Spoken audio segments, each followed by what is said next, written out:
Right now on the Citizen Report, we have the latest on the deadly tornadoes in Middle Tennessee and in particularly Nashville. Also ahead, President Trump speaks at CPAC and also at a rally in Charlotte, and we have sound bites from both. Also ahead, from America to Israel, we have the biggest takeaways from this week's elections. Those stories and more coming up right now on the Citizen Report, starting now.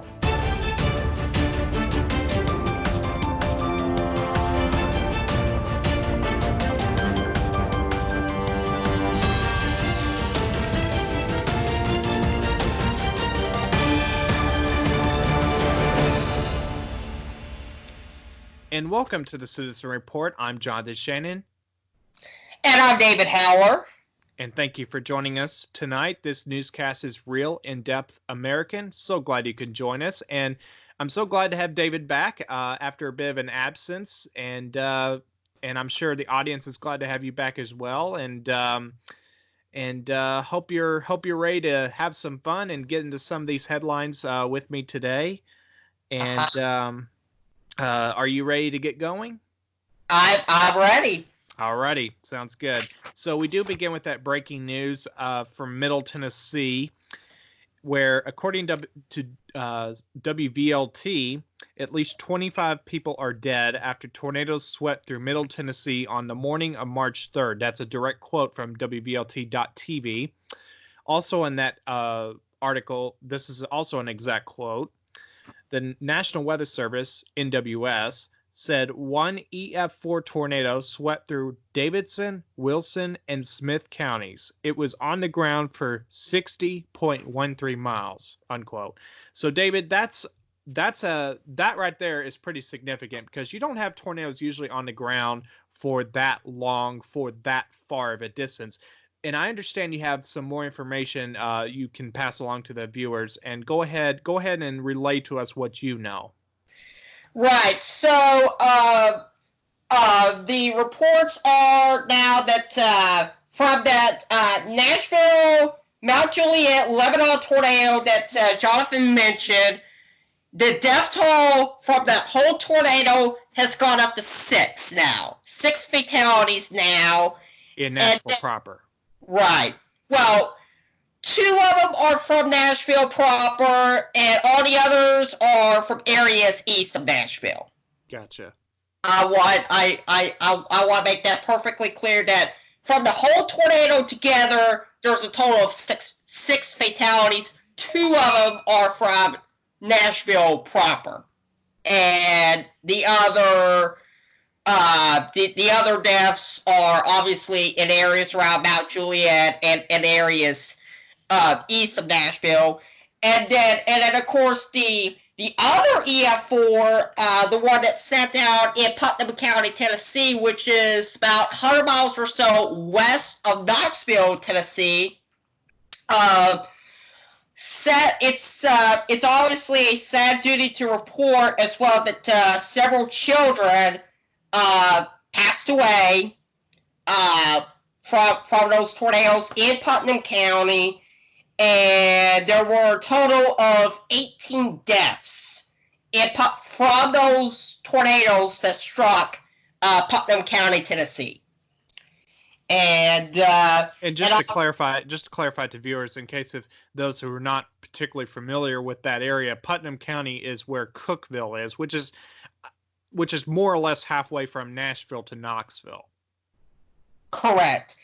And to reiterate, 18 people are dead. Sadly, several children were involved in those fatalities, and I'm sure, Jonathan, you probably agree with me on this, but we here at the Citizen Report send our thoughts and prayers to all the victims as well as families that lost everybody in those tornadoes this week.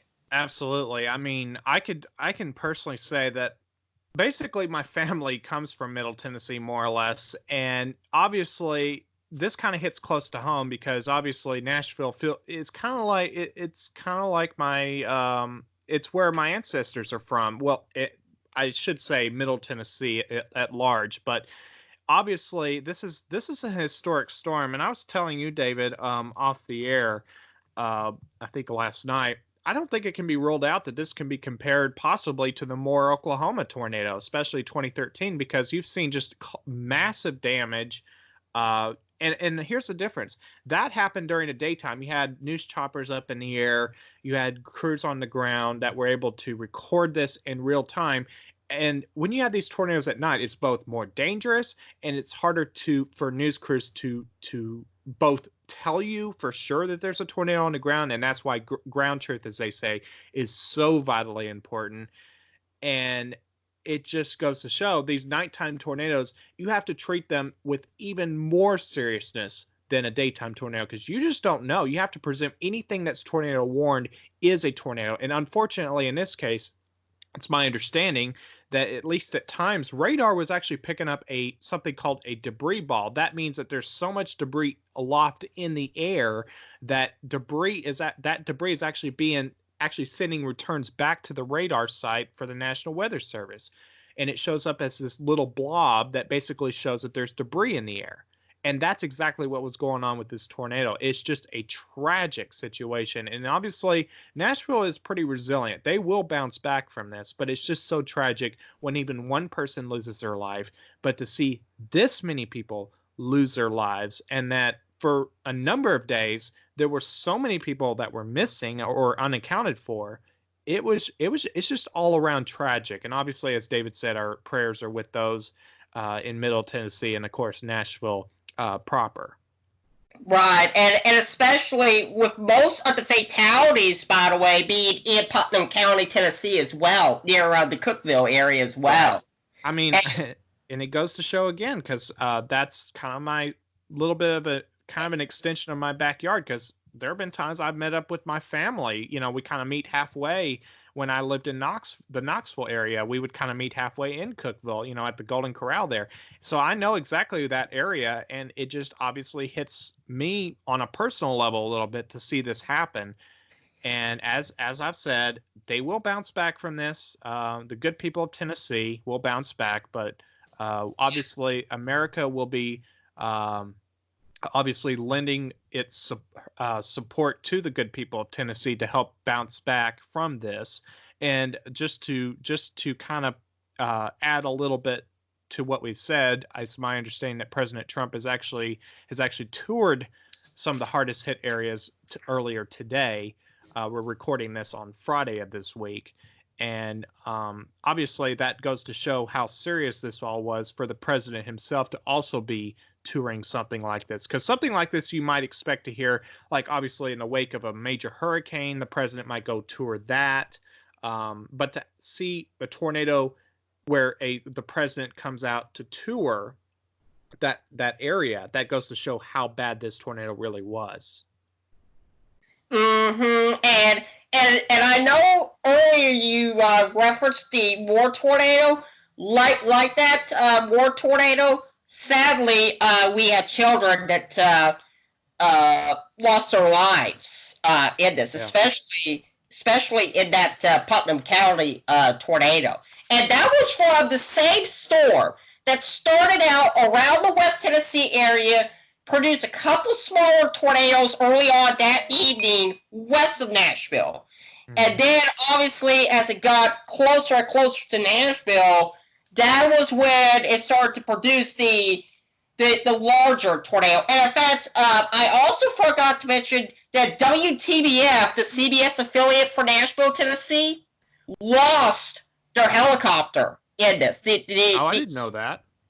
Yeah, they lost their helicopter. Was it? I'm guessing it wasn't. I mean, it was obviously night. You know, like well into the nighttime. So I'm assuming it wasn't up in the air at the time, or was it? No, it was not. It was not up in the air. It was in one of the hangars at the airport that got destroyed. I'm given the track because I'm kind of familiar with the Nashville area. I'm assuming because of the track the tornado took, it wasn't the Nashville International Airport. It was a different airport where it's parked at, right? Correct. Correct. Okay. Do you know which airport that was, or off the top of your head? It was. Let me pull that up. I believe it was. Let's see. WTVF loss.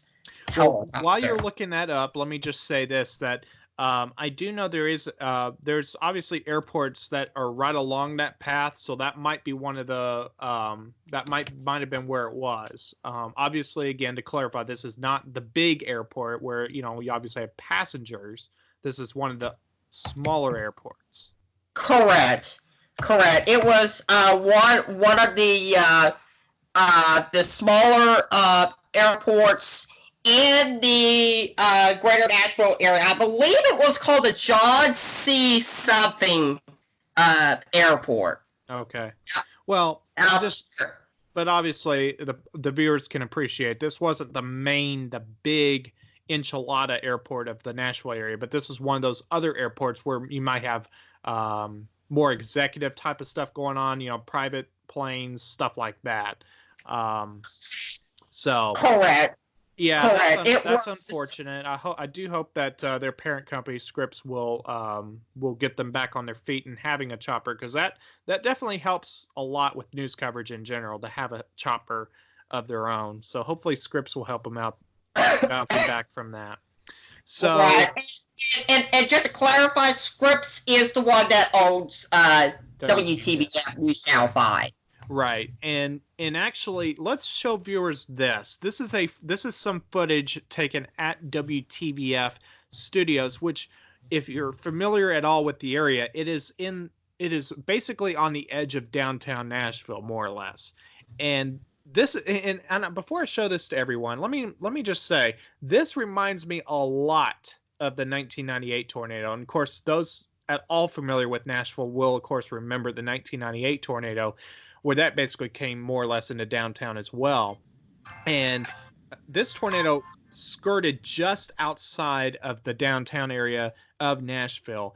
And this footage was taken, of course, at nighttime, and you could hear this guy.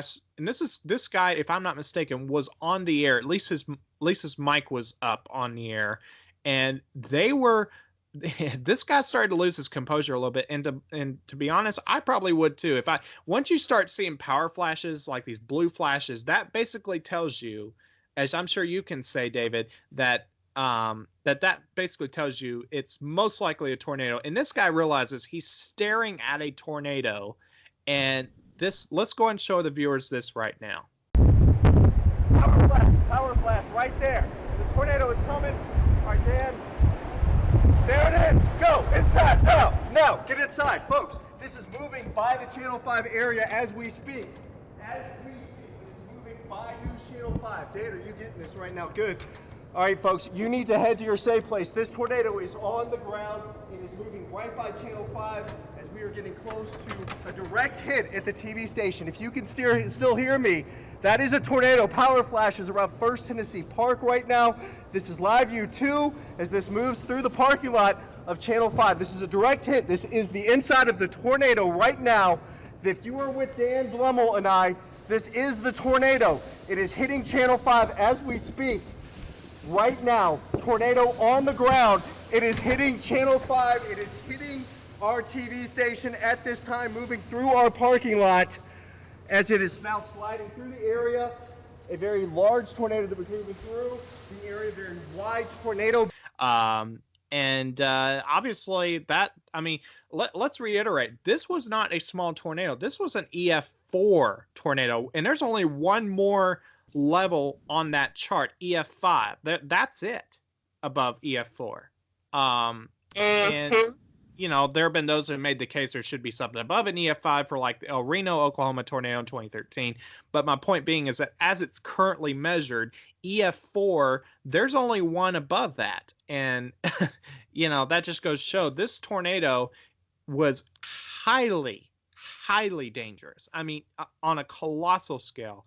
And to kind of wrap up our discussion about this, to again reiterate, we have, and I'm showing viewers this footage right now. This is footage taken showing damage done in the wake of this tornado. And this again, this is why when people want to get upset at meteorologists on TV for cutting into programming to tell people you need to be in your shelters, take immediate tornado precautions.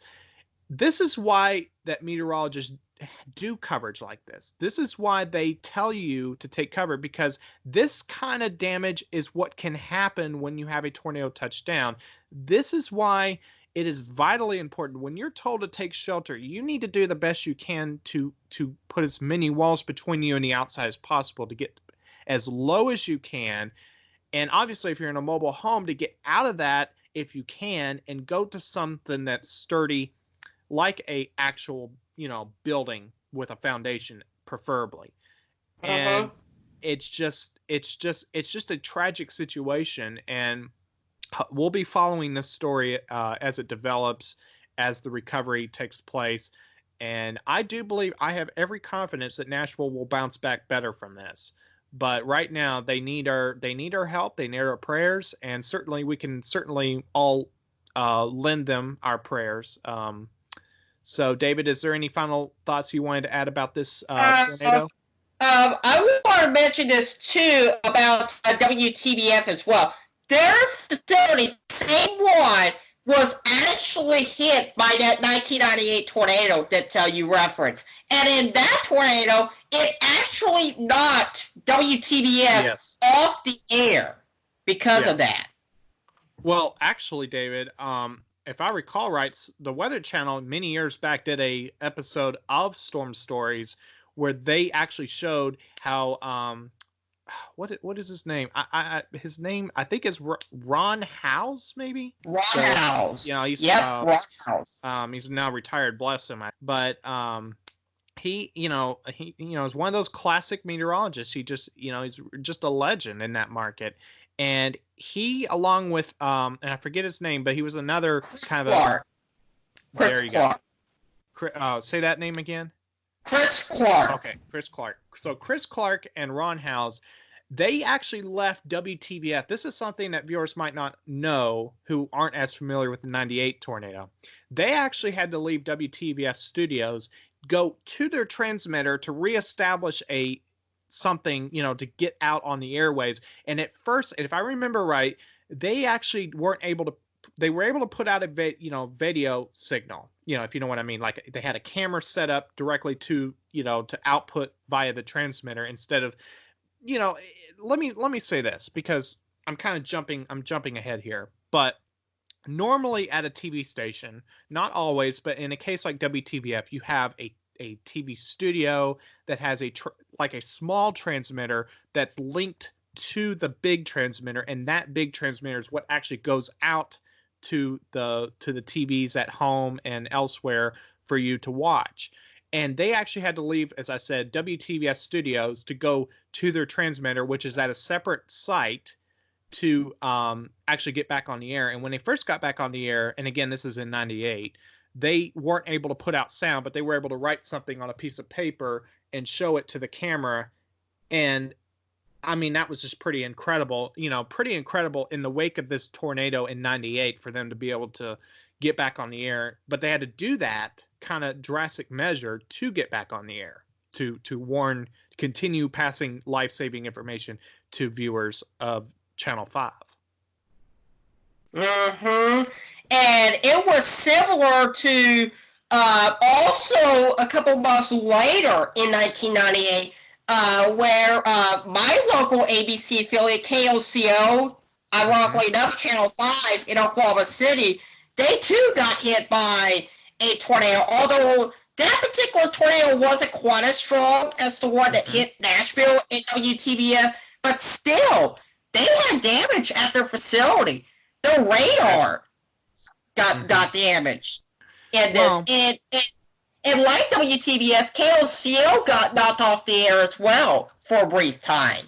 Yeah, absolutely. I mean, it's really quite something to watch these TV stations, how they adapt to this kind of stuff. Because if you're working at a TV station, your ability to communicate now, of course, now you have the internet and things like that. But in terms of over the air, you're reliant on that transmitter working. And if it's not working, there's something. I mean, that's not good. And like in the case of WTBF, they weren't able to broadcast from their studio, so they had to go directly to their transmitter to get a signal put out, to get something out on the airwaves, albeit video only at first. So, again, so let's go ahead and wrap this up, this discussion, and our prayers, of course, will continue to be with Nashville at this and Middle Tennessee at this time. And David, of course, you'll be back at the end of the show, and of course, we'll be talking a little bit at the end of the show about your time away and whatever else you might want to say at the end. So,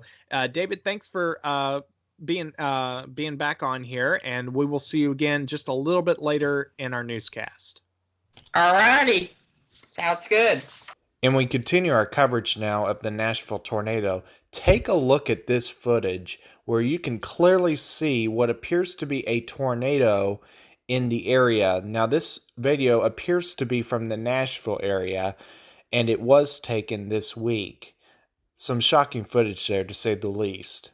Now, let me show you this. This is the response that U.S. Senators Marsha Blackburn and Lamar Alexander, both Republicans from Tennessee, they issued this video response to the tornadoes. Our hearts go out to the Tennessee families who were hurt by the severe tornadoes last night in Middle Tennessee and in Benton County. And Senator Blackburn and I are going to do everything we can to work with Governor Lee, mayors, and others to make sure that federal assistance is available.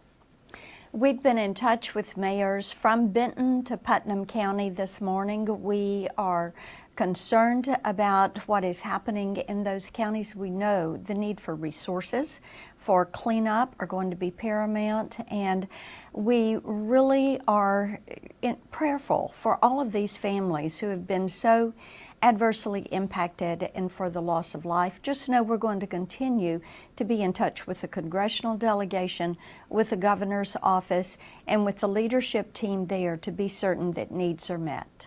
And of course, the Citizen Report will continue to follow this story as it develops. Right now, let's get you some more information about the elections this week. Let's start with Israel, where it appears that Benjamin Netanyahu, the current Prime Minister of Israel, has secured a victory in the elections there, although he did not win enough seats for his party to secure a far and away ability to form a government, but he did secure the majority of votes over any other party. So the idea is that hopefully he's able to form a government. However, it is not immediately clear if that is possible right now. Now, keep in mind, this is the third election in an attempt to form a new government. And keep in mind, let me back up and say this. Forming a government, what that means actually is that unlike here, where we have a republic, a constitutional republic in the United States of America, in Israel, they follow something more along the lines of a parliamentary system. And basically, kind of similar to how it works in the United Kingdom, is that you basically vote for the members of the party that you want the person in that party. Like Netanyahu is clearly the sort of the person at the helm or at the top of that party he's a member of. But in order to get him in, you have to vote for the members of that party. And that is how you elect him to become the head of government of that state, the head of government of Israel, I should say. And when you have these people that you're trying to vote in, you obviously have to deal with the fact that if you don't have enough seats to just have an overwhelming, enough majority, let's say, to be able to just easily form a government. In other words, be able to form this new, for lack of a better word, administration. Basically, in that case, he has to sort of find a way to cooperate with other parties that may have been kind of runner-ups in that election. And that's kind of the situation we face here. However, the difference here is that he did secure a victory, that he is the majority party, but that unfortunately he was not able to secure, just wasn't quite able to get it to the point where he could just simply snag it, without having to do any kind of coalition government. So it may be that he has to do some cooperation with the parties. However, unlike previous elections, it's possible right now that he might be able to form it without doing as much cooperation or political compromises, you might say. And we'll continue to follow the story in Israel as well.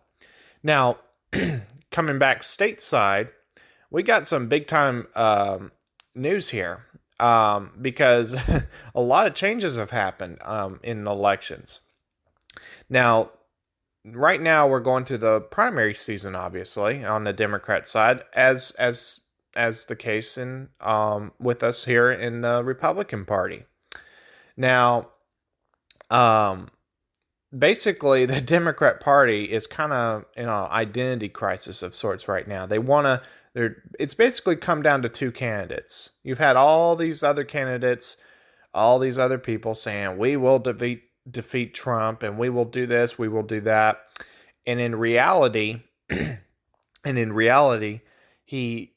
it's really, all these other candidates have just fallen flat. And, it's like, if you remember back, Beto O'Rourke saying, and I quote, "Hell yes, we will take your firearms," or something like that. I mean, that is really unpopular. But that, I think, kind of reveals what the Democrat Party is all about. They want to take away your guns. They want to take away your rights. And that's a big issue.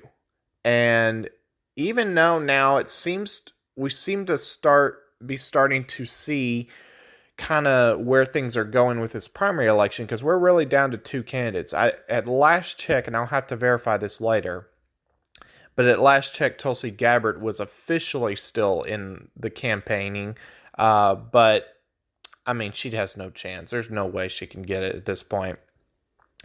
And then you have, obviously, Bernie Sanders, who is pretty radical. He's basically a socialist. And really, a socialist is a synonym of communist. And I'm probably not going to be too popular for saying that, but that is the truth. If you're a socialist, you're actually a communist, whether you know it or not. But he is kind of the number 2 candidate right now. Kind of in neck and neck, though, with Biden, who's really kind of number 1, although they're both, like I said, kind of neck and neck at the moment. And it could kind of go either way, although it looks like Biden right now has more of a chance than Sanders. However, we'll have to wait and see how this all plays out. But in whoever gets it, I mean, they're going to have to face Trump, and I just don't see it. I just do not see how they're going to beat Trump. And keep this in mind, too. Now, I cannot independently confirm this, but I saw on Facebook that in California, keep in mind, in California, of all states. Now, of course, you know, obviously, I don't need to say this, but when you have these primaries, you can think of it kind of running concurrently, basically where you have one primary and another primary running at the same time, because obviously, if you're a Republican, you vote on one ballot. At least in my state, you vote on one ballot. If you're a Democrat, you vote on another. If you're a Libertarian, you vote yet on another ballot. And if you're not a member of a party, at least in this state, and this is not the case in a lot of states, but in North Carolina, you can choose, if you're unaffiliated or independent, you can choose which party to vote in, if I'm not mistaken. But in California, they actually have it where and keep in mind, the primaries are kind of a measure of enthusiasm, especially for the incumbent. So for Trump, you know, obviously it wasn't really necessary to do a primary for him, but it is a measure, among other things. It is a formality, yes, for the nomination, but more so than not, it's really a measure of enthusiasm. So Bernie won the state of California, but yet Trump got something something in a ballpark of 400,000 more votes than Bernie Sanders did, which tells you something. So so if you think about it, if the primary system were set up where basically it was kind of like the general election, where it was kind of set up where the winner of both parties, like the person with the most votes of any party, not just one party, then Trump would have won, apparently. I just think that's incredible. I just think that's awesome. Just incredible. And that just tells you there is hope for California, I think. Once you get outside some of these rather isolated inner city, or the biggest cities, I should say, like Sacramento city proper, or San Francisco, San Mateo County, Santa Clara County, outside of those kind of counties, and then obviously right in LA. Once you get outside those cities, you realize, it's really like it's just like middle America. I know Bakersfield. I've actually never been to California, although I've hoped to change that at some point. I'd like to go visit, and have every intention to do so, but sooner rather than later.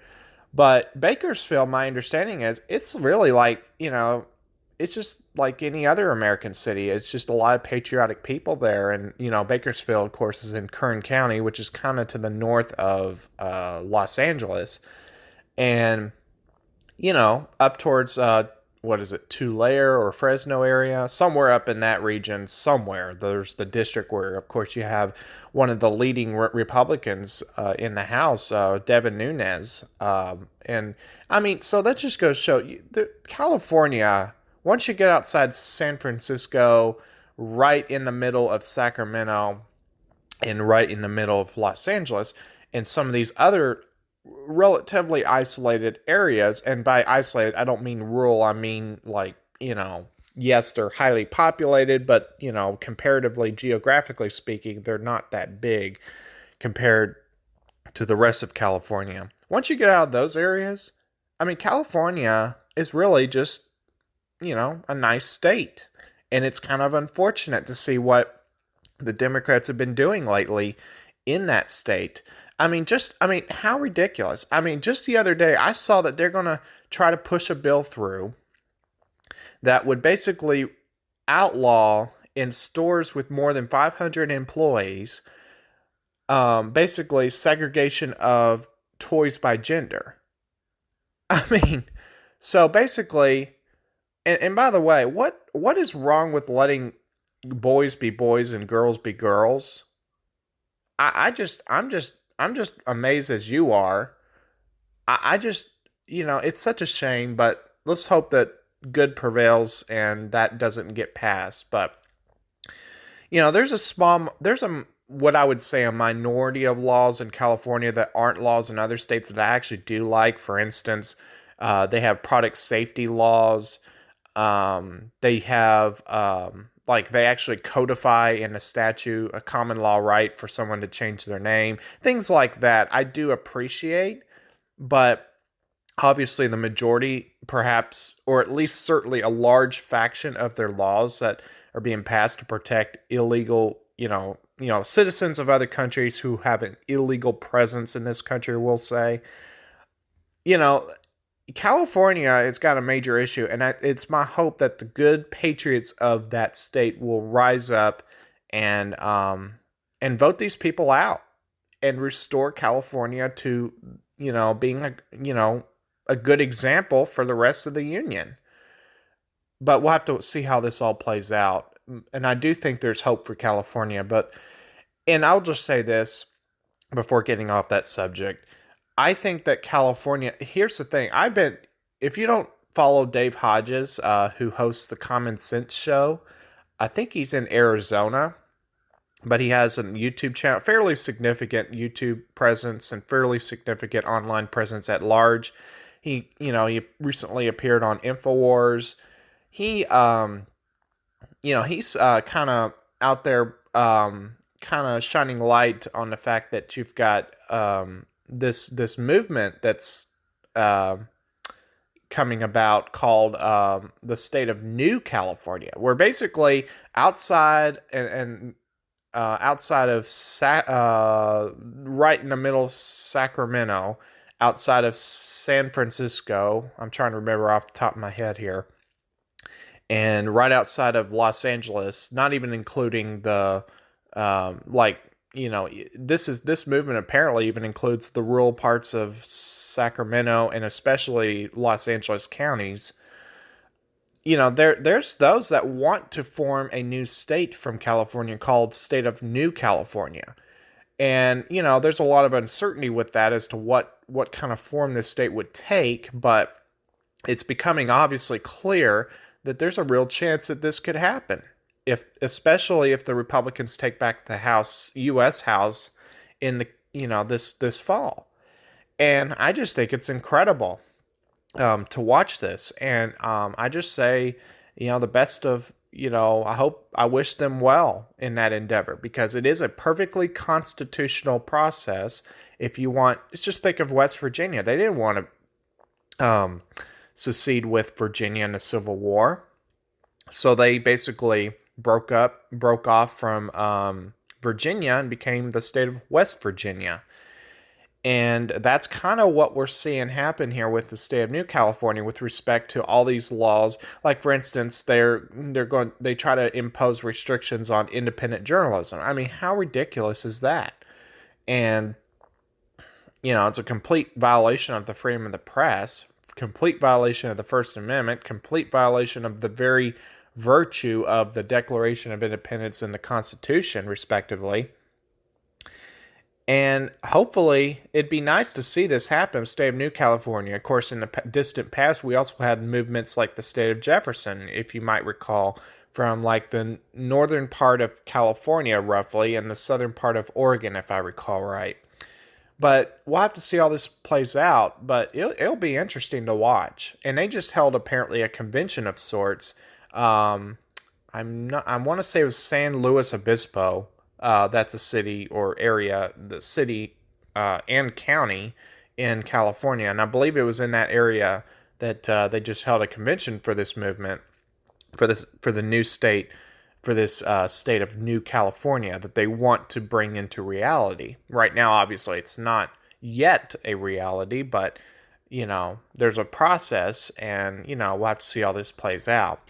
Now, let's look briefly at what Trump said at CPAC, and I have to say this is pretty funny. He's talking about Pocahontas, or in other words, Elizabeth Warren, who herself has since left the race, and also Mini Mike, in other words, Michael Bloomberg, who has himself left the race as well. This is a pretty funny soundbite. Check this out.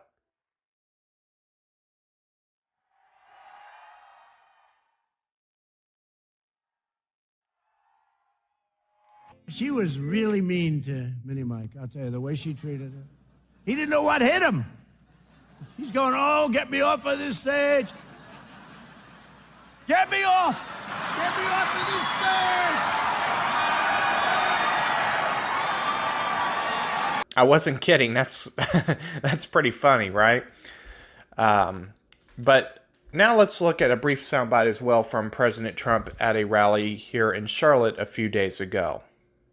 The insanity of Washington Democrats is why millions of registered Democrat voters are joining our movement. They are joining our great Republican Party. So that was President Trump at CPAC and also at a rally in Charlotte. And yeah, I mean, I'm always, it's always just a treat to be able to listen to one of his rallies, even if you're just doing it on TV or online or such. I mean, he really can put on it's just really, I'm just enjoying the show, aren't you? Because, he's exposing all the crimes of the deep state, particularly the Democrats and the rhinos. And, just watching him, it's just amazing. I mean, what kind of times we live in. It's just fantastic. But let's get you some more headlines of the day. I do want to just go to johnbwellsnews.com. And as I've said before in previous episodes, if you don't follow John B. Wells News, I highly recommend you do so. It's kind of a good alternative to the Drudge Report, because the Drudge Report, for whatever reason, has kind of gone off.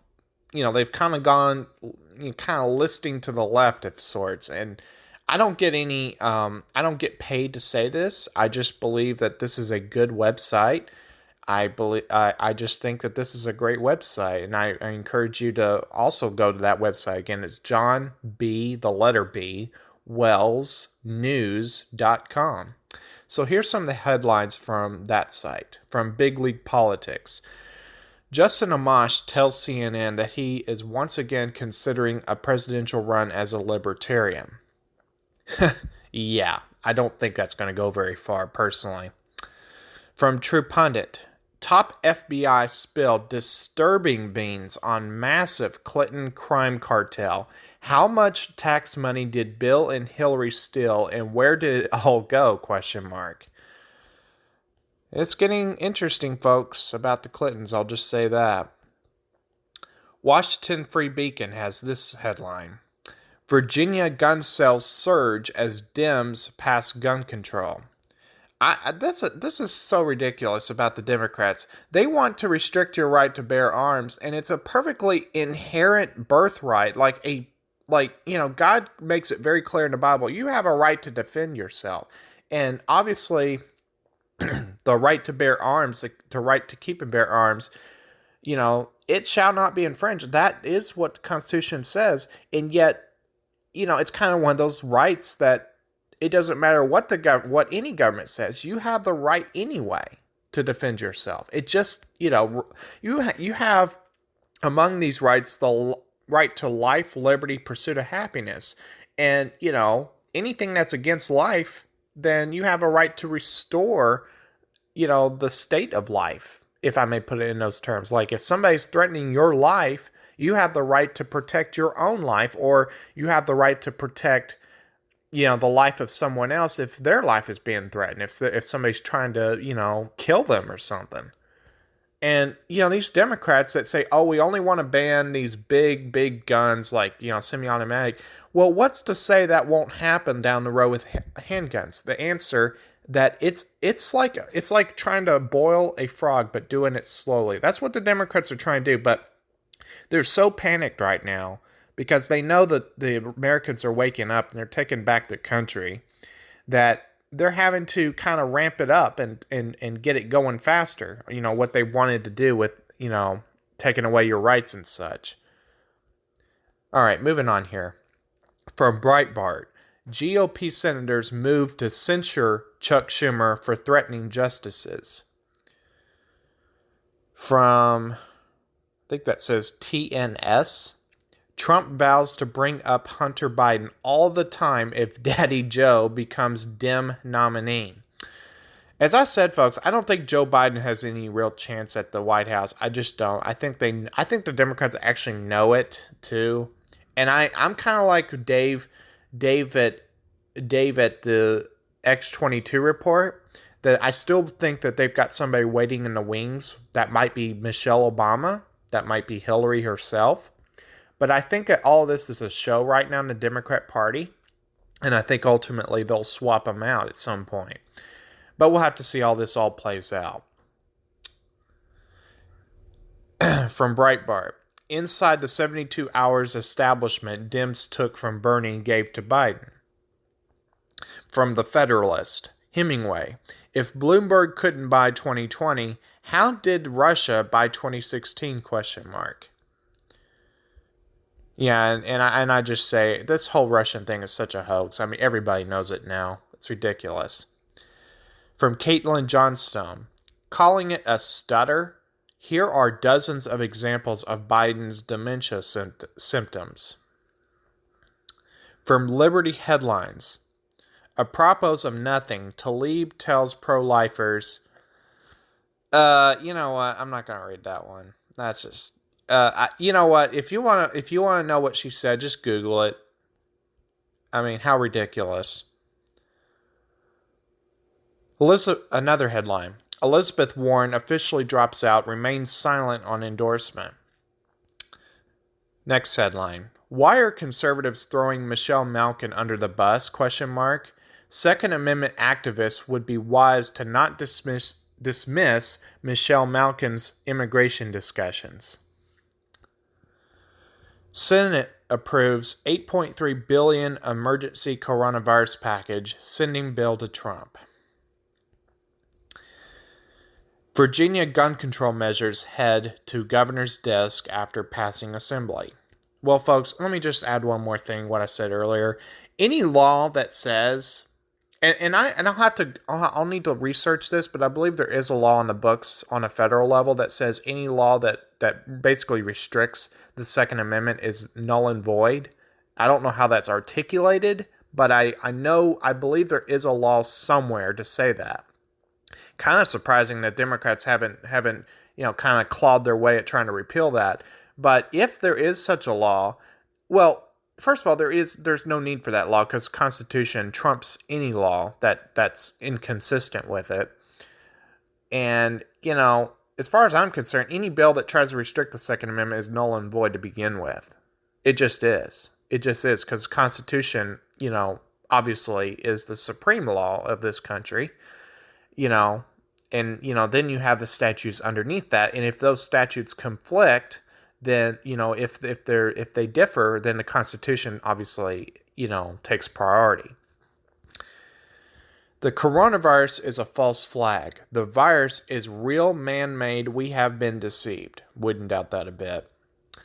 A brief Q&A on COVID-19 preparations.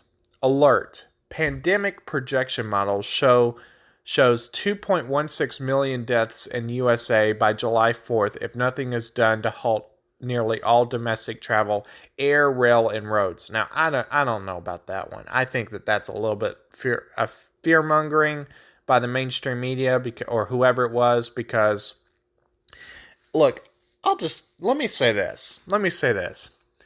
I saw with my own eyes at the Walmart in Lake Wylie, South Carolina. I saw there, they had basically done a run on disinfecting wipes. And I'm thinking, are you kidding me? Obviously, folks, exercise normal hygiene, wash your hands, don't do anything stupid, use common sense, don't touch things that to be obviously, germ infested if you can avoid it. Use your elbows for those elevator buttons, things like that. But you know what? Other than that, don't let the media get you into fear. They want you in fear. They want to take down Trump. They think that they can take down Trump by doing this. Continuing on here. Everything's fake. Top Chinese official heckled by sealed-in Wuhan residents during visit. Ready for a cashless society? Who says contaminated cash and spread the coronavirus? Beat the empty shelves. Make your own hand sanitizer. The old swine flu vaccine caused permanent brain damage. Will the new coronavirus vaccine do the same thing? COVID-19 isn't as deadly as we think. And exactly. It's basically comparable to the common cold or the flu. People are just freaking out, and they, just trust God, trust God, his promises of Psalm 91 to protect you. Just don't, be proactive, but don't panic. There's just no need for it. U.S. Surgeon General says, seriously, people, stop buying masks. Yeah, exactly. It's official. Chinese scientists find genetic explanation for coronavirus discriminating by race. Leading Harvard doctor says coronavirus is not as deadly as feared. There you go again. The coronavirus is the way to martial law and total control of overpopulations by Gary D. Barnett. There is nothing loony about Bill Ayers as Obama's muse. Primary results indicate Republicans could flip 6 California districts. And I'll stop right there. So these stories and more at johnbwellsnews.com. Again, a fantastic website, and I highly recommend that you go there and obviously check them out and give them your support as well. Support John B. Wells' show, Caravan to Midnight, if you're able to. And with that, that's the ending of this segment. Now let's go back to David and myself for the closing of today's episode of the Citizen Report. And David joins me again here to close out the Citizen Report. And David, you've been away for a few weeks. I've kind of been missing you. So why don't you tell the viewers a little bit about what's been going on in your neck of the woods? All right, and thank you for that, Jonathan. So basically, what's been going on here really since just about the beginning of this calendar year has been a lot of illness that has gone around in my house. My parents were sick for at least several weeks, especially my dad, who was for a lot of phil, which is essentially pneumonia, that sort of thing, which usually requires a trip to the hospital. But because of his stubbornness, and let's just put it nicely, he just didn't want to go to the hospital at all. And then a couple weeks ago, I caught what apparently was a cold that was similar to the one that Jonathan caught, which essentially ended up knocking me out for several days. I literally had no energy. I didn't want to do anything. I was sleeping until about 4 o'clock most of the time. And this is 4 o'clock Central Time, so it'd be about 5 o'clock Eastern Time would be how long I would be sleeping. And so last week, once I got past all that, I started to feel better. But my issue was this office where I normally come from when taping for the Citizen Report, it gets hot in here. And so by the time I get ready to go to bed, even though in the mornings I feel normal, my temperature would shoot up to like 100 or 100.1 or something like that. Yeah. So it took me several days just to finally get over this, but now I sound better. I feel better, although I'm still, coughing and everything. So obviously, I'm having to have cough drops in there and different things like that. So that's been what's going on with me for the last several weeks to the last several months. Yeah, I mean, I feel for you. I'm sorry you've had to go through that, and I can relate. I just came just ridiculously sick myself, and it's pretty similar symptoms. I was clearly running a fever. Ironically enough, I never took my temperature, so I don't know what my temperature was like, but I could tell I was having a fever, and I was just sick. And I got it at the hospital where my dad was in the ER for a little bit, and then the hospital itself. And I know that I must have caught it from there because I don't normally get that sick. Not these days. Right. I'm pretty good with my hygiene, I would say. Not perfect, but I try to be pretty good with trying to not. If I feel like I have germs on my hands, I wash my hands, often enough, and yet I still get sick. It just, you just have to be so careful sometimes. Not live in fear. Don't live in fear. It's not what I'm trying to tell people, but just be proactive. Wash your hands. Use common sense. Don't do things that you think might make you sick. So. Right. And then on top of that, I've had a lot of homework to do related to college. Sure. And I can relate because I got college stuff myself. And yeah, I mean, that's obviously has to take priority whenever it does. Right. I I understand, though, you want to get a little bit into some news about TV news before we wrap this up. Why don't you go ahead and say what you want to say about that? Yes. So this news came in earlier today, and I have this pulled up from Reuters, which is one of the reliable sites out there. Apparently, this company called Gray Television, which owns about 93 stations throughout the country, has submitted a bid to acquire Tegna for $8.5 billion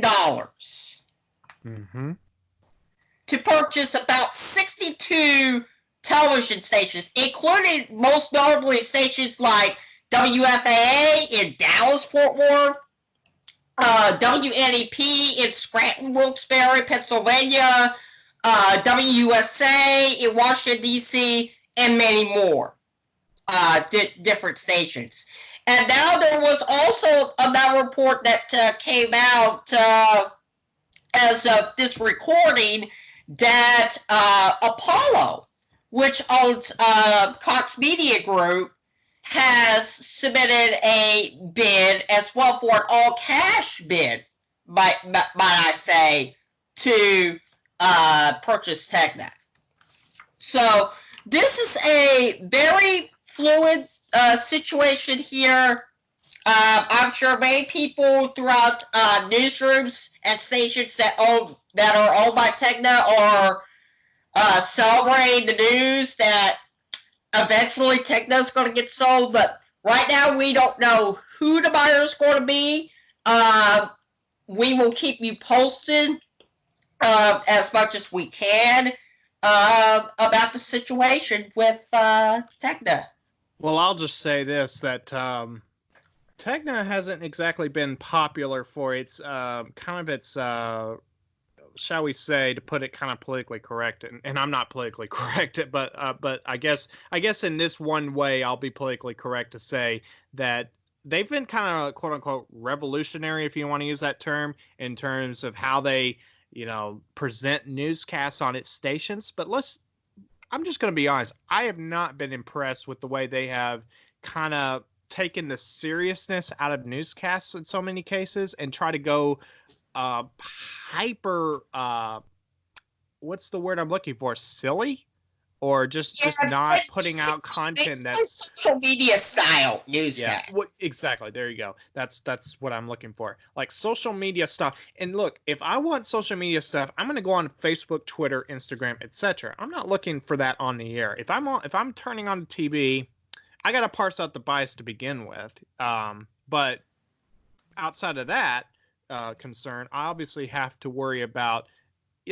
like I want to make sure that the content I'm watching, it's actually serious, newsworthy stuff.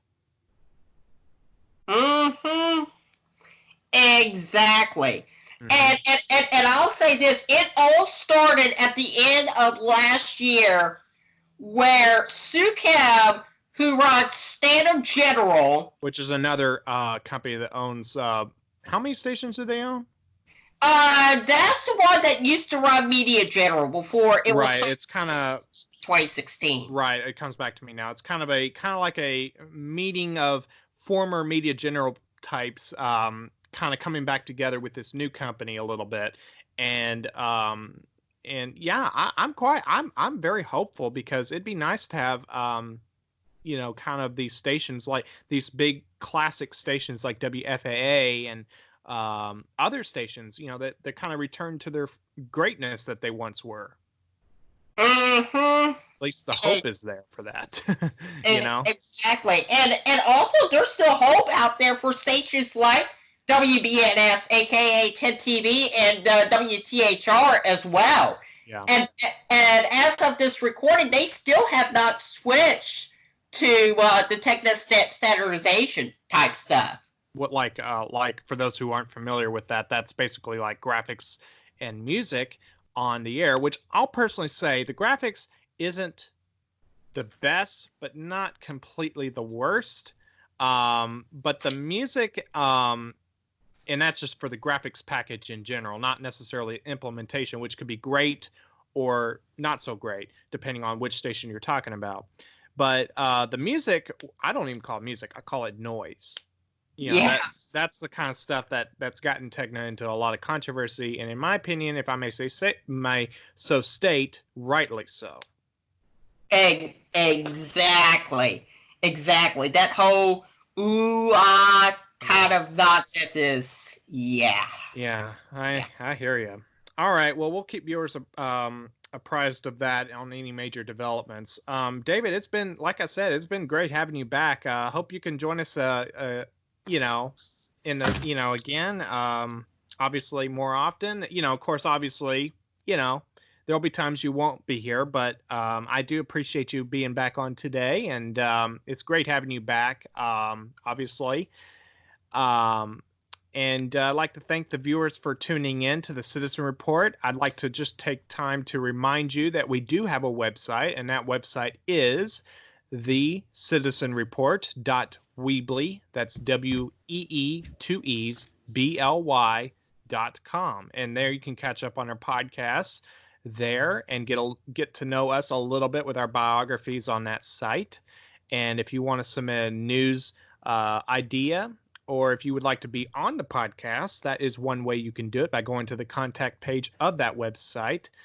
And I'll just say it one more time, thecitizenreport.weebly.com. I'd like to thank you for tuning in, and we will see you again right back here again next week. Thank you for tuning in, and have a great weekend.